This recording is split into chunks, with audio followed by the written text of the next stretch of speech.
여러분은 지금 이 순간에도 여러분이 매일 출근하는 그 직장이, 그리고 여러분이 수십 년간 쌓아온 그 숙련도가 10년 뒤에도 여전히 가치 있을 것이라고 확신하고 계신가요? 뉴스에서는 인공지능이 우리 삶을 더 풍요롭게 만들어줄 것이라고 말하고, 전문가들은 새로운 일자리가 생겨날 것이니 걱정할 필요 없다고 말하지만, 여러분이 모르는 사이 전 세계의 산업 현장에서는 아주 기괴하고도 무서운 일이 벌어지고 있습니다. 겉으로는 평온해 보이는 공장의 유리창 너머에서 인간의 흔적이 지워지고 있는 것이죠. 심각한 변화가 이미 우리 턱 밑까지 차올랐는데 대다수의 사람들이 눈치채지 못하는 이유 궁금하지 않으신가요? 이건 단순히 기술의 발전을 넘어 여러분의 월급, 여러분의 저축, 그리고 여러분의 노후와 직접적으로 연결된 생존의 문제입니다. 최근 엔비디아의 수장 젠슨 황은 GTC 2024 컨퍼런스에서 소름 돋는 미래를 보여주었습니다. 그는 공장의 미래를 설명하며 디지털 트윈이라는 개념을 제시했죠. 이게 무슨 의미인지 아시겠어요? 실제 공장을 짓기 전에 가상세계인 옴니버스 안에 똑같은 공장을 먼저 만든다는 뜻입니다. 독일의 자동차 기업 BMW는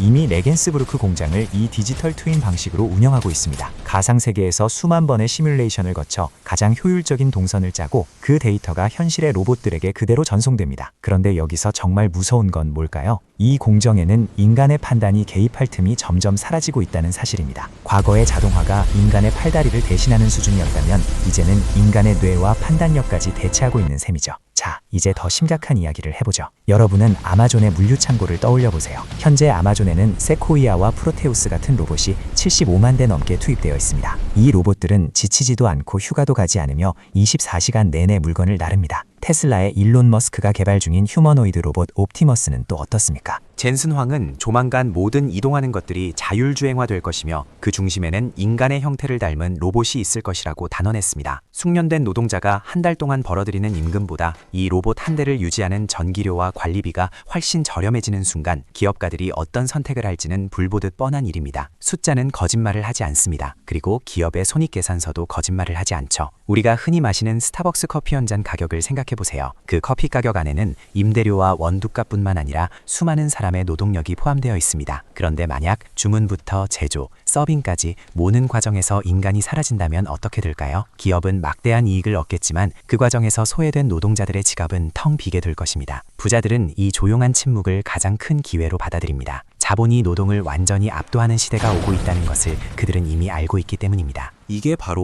우리가 마주한 불편한 진실입니다. 노동의 가치가 자본의 가치에 완전히 밀려버리는 시대. 여러분은 지금 그 변곡점 위에 서 계신 겁니다. 그런데 정말 무서운 건 뭔지 아시나요? 정부나 언론은 이 속도가 얼마나 빠른지 제대로 말해주지 않는다는 점입니다. 그들은 사회적 혼란을 막기 위해 변화를 완만하게 포장하지만 실제 현장에서 벌어지는 일은 가히 파괴적입니다. 현대자동차의 싱가포르 글로벌 혁신센터를 가보세요. 그곳은 우리가 알던 전통적인 공장의 모습이 아닙니다. 컨베이어 벨트 대신 자율주행 로봇이 차체를 옮기고 인공지능이 부품의 결함을 잡아냅니다. 인간은 그저 모니터 뒤에서 시스템이 잘 돌아가는지 감시하는 역할에 그치고 있죠. 하지만 그 감시하는 역할마저도 인공지능이 더 정확하게 수행하게 된다면 그때는 정말 인간의 자리가 어디에 남게 될까요? 이건 단순히 생산직 노동자들만의 이야기가 아닙니다. 설계, 관리, 회계, 분석을 담당하던 화이트 칼라 직종도 예외는 아닙니다. 엔비디아의 블랙웰 칩셋은 초당 수조 번의 연산을 수행하며 인간 전문가 수백 명이 며칠 걸려 할 일을 단 몇 초 만에 끝내버립니다. 우리가 계단을 한 칸씩 오를 때 기술은 엘리베이터를 타고 수직 상승하고 있는 셈이죠. 이 격차를 무시하고 예전처럼 열심히 일만 하면 잘 살 수 있을 거라는 믿음은